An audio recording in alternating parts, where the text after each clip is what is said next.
This meeting is being recorded. Excellent. Okay. All right. So what I'd like to do now is I would like to introduce Crystal. And Crystal Stebbins is one of our directors. She's been in that position with the AEW California for the last 2 years. And Crystal is the one who spearheads our working age recruitment. And in addition to that, she's also part of the marketing team that pushes communication out to that demographic. So I am going to highlight both Laura and Crystal so that they have center stage. And Crystal, please go ahead and introduce Laura. Thank you. It is my absolute honor and pleasure today that I get to actually sit down and speak with Laura. I've known Laura now for probably about 6, 7, 8 months, and I'm very proud to take this time to take a few minutes to introduce Laura. She is a global retail executive with over 30 years of experience in the business in fashion and retail consumer goods. In her last corporate role as president of accessories for Polo Ralph Lauren, Laura gained valuable knowledge on best how to advise other global consumer conglomerates and companies because she's been through most of the same challenges and opportunities. Laura founded Wise Partners in 2008, which is a different type of consumer goods consultancy, offering real-world and real-time expertise in merchandising, manufacturing, marketing, united commerce, and sustainability. A primary mission at Wise is to partner with clients to empower the next generation of retail executives to create an ecosystem of extraordinary, socially responsible business and leaders, also known as conscious capitalism, which we'll discuss a little bit today. Laura is definitely a respected female voice for social responsibility, social responsible business practices that resonate with today's millennials and Gen Z. She is also she's also a founding author of the Conscious Capitalism Press. She also published the ABCs of Conscious Capitalism for Kids, Create Business, Make Money, and Change the World. What's also interesting about her book is that also helped the Girl Scouts in San Diego to create a tech-enabled badge. Since 52% of female business leaders, 69% of U.S. senators, and 100% of U.S. secretaries of states were Girl Scouts. So the content for the badge is based on moderator Laura Hall's book, the ABC's Conscious Capitalism for Kids. So with that, I would like to start the panel questions. And the first question I have for you, Laura, is why don't you take a minute and just tell us something interesting about yourself that most people don't know? Okay. I'm a tree hugger.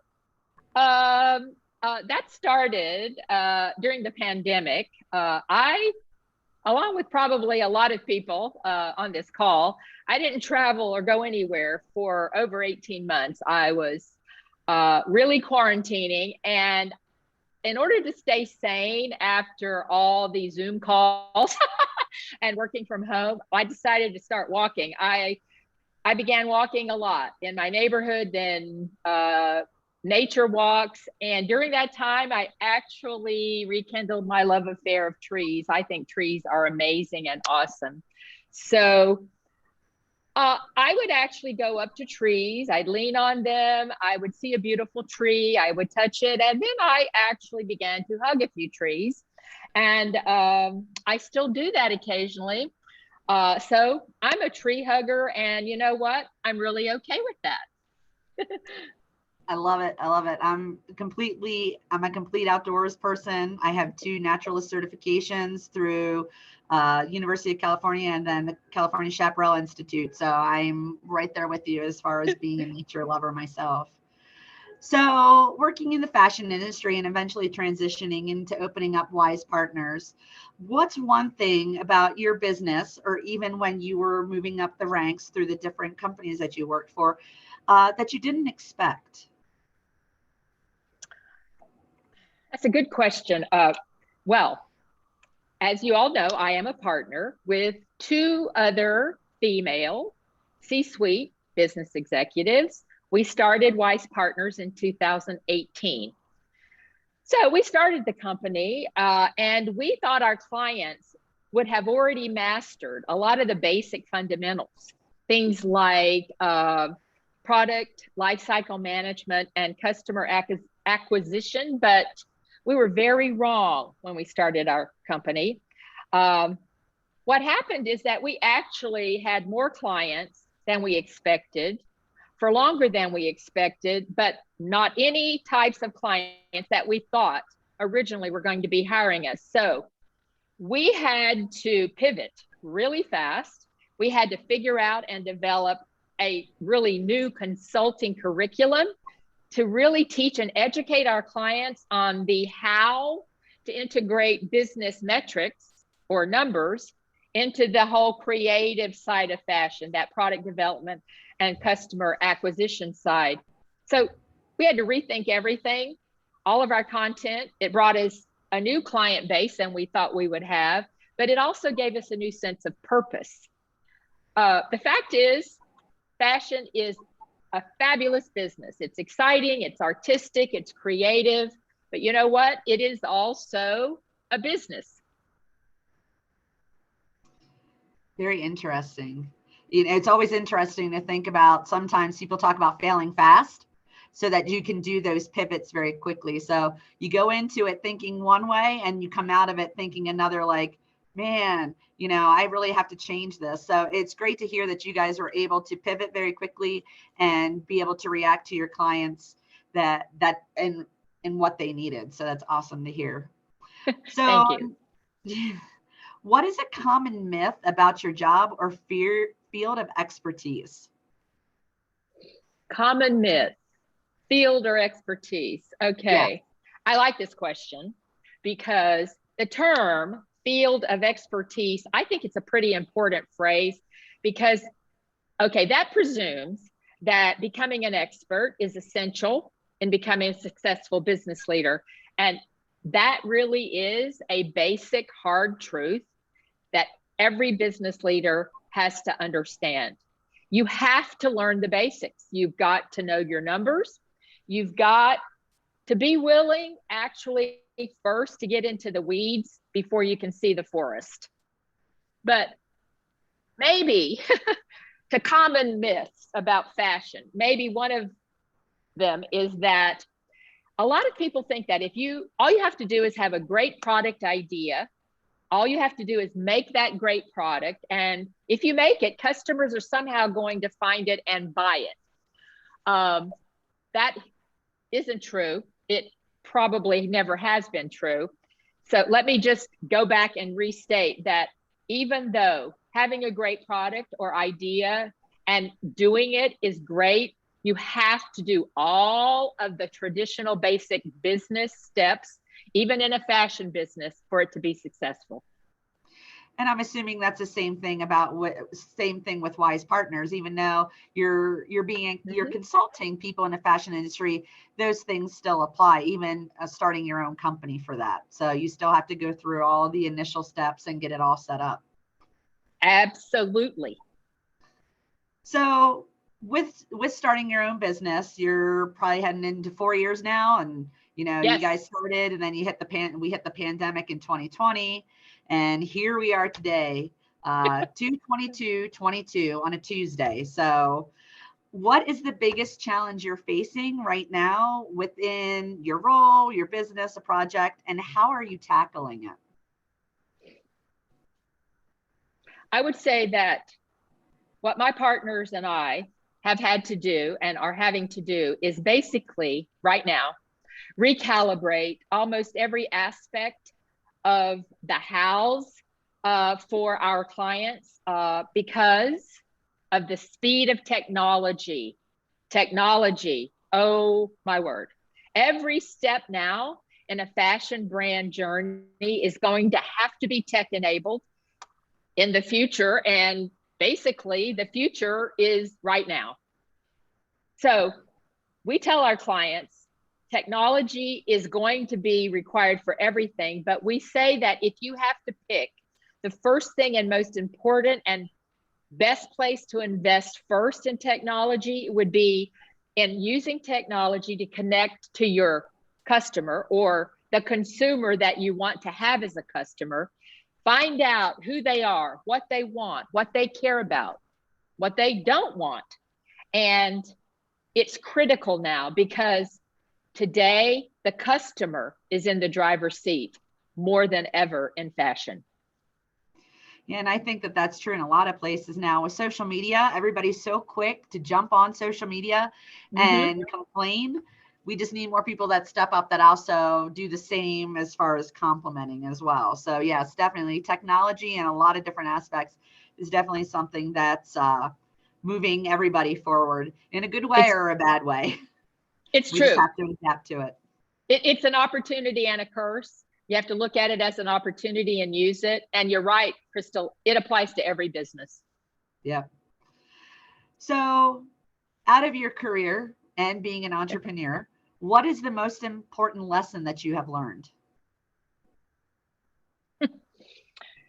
That business is a marathon, not a sprint. There's an old African proverb that I really like that for me kind of resonates about this. It says, if you want to go fast, go alone. But if you want to go far, go together. I think that is so important because I am a capitalist. I am a business person and a business leader, but I believe capitalism has to change. I am what is called a conscious capitalist now. And I think that the old days of doing business, of that whole decide and announce, top down, and only caring about shareholders and owners is over. I think that right now, especially given what we've all been through the last few years, it's never been clearer to me that we are all in this together. And that means every stakeholder you have in your business, your employees, your customers, your vendors and suppliers, anything that touches your business is a stakeholder now. And if you don't care about all of them and integrate them, you will not be successful in the new 21st century world of business, and especially fashion business. Exactly. With the whole resignation, today everybody's, resigning from their jobs because of that, and I have a similar phrase to that in what I do. And I'm not a person that believes in titles. I like to level the playing field as well. But I've told my team, if you want to go fast and get changes fast, it's not going to last. So that's, the same type of thing. So it is a marathon. It's definitely not a sprint, especially if you're making a lot of changes for the better. It takes time and a lot of bad practices, especially in teams that are existing to break some of those bad habits to make a positive change. So definitely 100%. So what would be one piece of advice that you would give someone starting out, making the transition from working for corporate America to being an entrepreneur, starting their own business? What piece of advice would you give them? I would say, do your homework. I would say, do your due diligence on your business plan. The business plan is everything. It's critical. I encourage all new fashion business entrepreneurs to really know and believe in their product, but also why a customer would buy their product. For me, the most successful brands started out either by finding a niche, solving a problem, or filling a void. So you have got to figure out your company's unique selling proposition right up front. Most definitely. The business plan is very critical. I agree with that because a lot of times people just dive in head first and then they're kind of swimming to stay afloat. And then again, if you don't fail fast, you're not going to, again, we go back to, to lasting. Yes. Definitely. So what is your favorite productivity hack for entrepreneurs? I would say it is going back to technology, using technology and making it your friend now. If any of you out there feel uncomfortable with technology, you're going to have to get over it. You're going to have to keep current. You're going to have to use technology, make it your friend, because it's going to enable you to do more and to do it faster. The second productivity hack, they're both important to me, is networking. Yeah. Networking is critical. My mentor taught me, and she was the queen of networking. She told me how important it was. She shared it with me. She taught me that networking starts early. You need to do it. You need to build your network, and you need to maintain your network. And for women, it's critically so. Absolutely. So that'll lead me into my next question. Who has been your most important professional mentor? Well, that woman, that queen of networking, I've had some great mentors, but Rosemary Bravo, my boss at that luxury specialty store in San Francisco, I. Magnin, was for me the most inspirational mentor. Thanks to her, I got promoted twice at I. Magnin. I got to work for her directly. She taught me about the power of networking. She also taught me about the power of the customer, how critical it is for you to know and nourish and care for your customer. She also taught me how to be more confident. She made me confident. She encouraged me to shoot for the moon, but she was a safety net if I didn't always make it work. And you've said it several times, Crystal, that failure thing is really important. What she taught me is that failure's okay. And that we have this idea in business that failure is bad. Quite the opposite for me right now, because I actually think that the young, successful fashion companies right now are the ones who aren't afraid to take risks, aren't afraid to innovate, and therefore they will fail occasionally, but they have learned how to fail fast, like you said, and get on with it. Yep. So that'll take me into one of my second to last question. What was your biggest failure, and what did you learn from that experience? Let me just share with everyone listening that I've had more than one. So if you're going to be out there in the arena and you're going to be doing it, you're going to fail more than once. Probably not taking care of myself, being afraid. I actually had a point in my career where my physical health was in danger because I was afraid to ask for help. And I was under the opinion, or that misconception, that if I didn't put on that perfection persona, that I wasn't doing my job right. Let me share with everyone that perfection is a myth. It's just, don't go for that. Progress is good. Perfection is dangerous. So don't let that perfection thing stop you from asking for help when you need it. Yeah, and I think that's very critical. I think sometimes, and I think the pandemic's changed a lot of that with how we look at ourselves and have that ability to take a look and say, you know what, I can't keep doing this. This is going to kill me. But I also think it goes back to talking what you talked about with your mentor and how she supported you. And having a mentor is also, I think, a very critical piece, because you have that person that can help you slow you down and say, hey, look, you know, you're going for perfection. You need to go for progress, like you stated. It's all about moving forward. Even if it's not the pace you want, you're still moving forward. It's not a sprint, it's a marathon, like you stated. So I think definitely taking that time to slow down, you know, take care of yourself, and making sure that you have those people surrounding you to ask for help and that they're supportive of you is so definitely critical.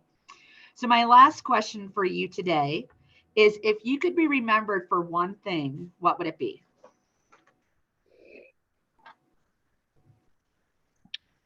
I am as I have said earlier, I believe that business is good, or I am a capitalist and I believe in making money, but I consider myself to be that conscious capitalist mindset, or triple bottom line.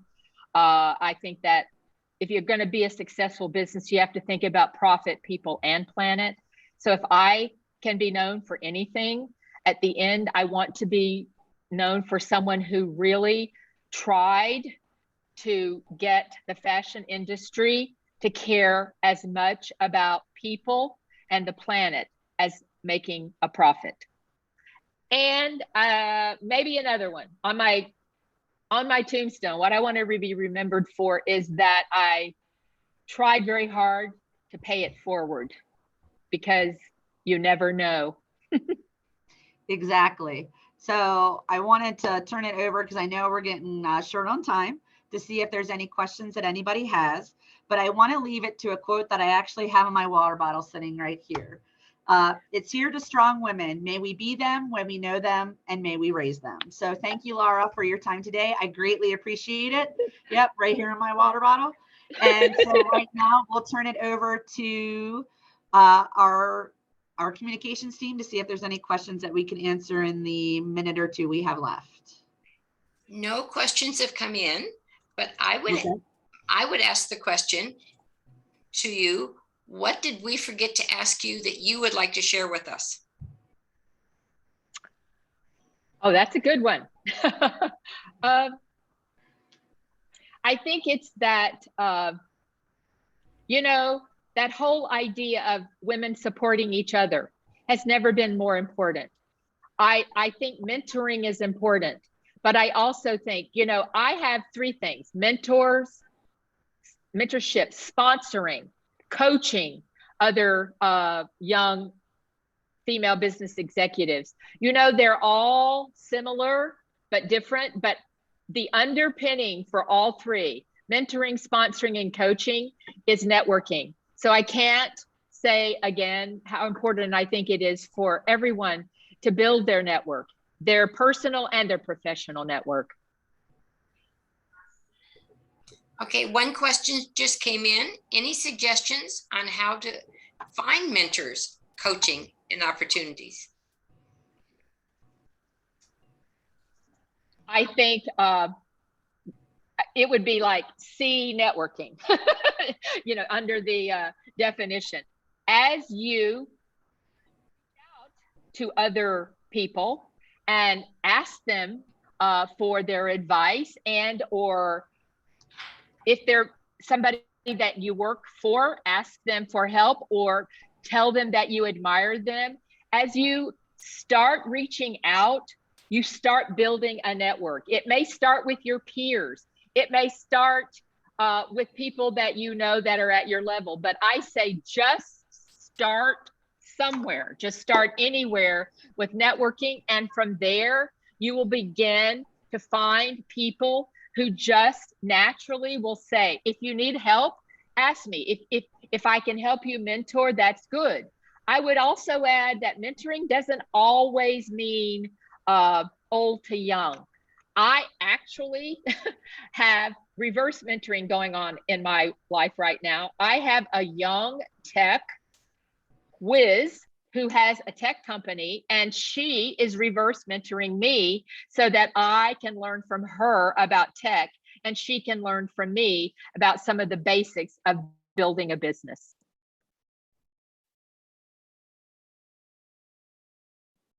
That sounds like a very good suggestion. I will now turn it back over to Julika that can close out our afternoon. Thank you so much, Crystal and Laura. This has been most informative. And thank you to all the people that attended. Remember that you can go back after this webinar, give it a couple of days, and we will have the video posted. And you can review this again, and or please share it with your friends and colleagues. I think that there's so much valuable information. So thank you, Laura. Thank you, Crystal. And the webinar is concluded. Thank you for your attendance. Thank you. Thank you.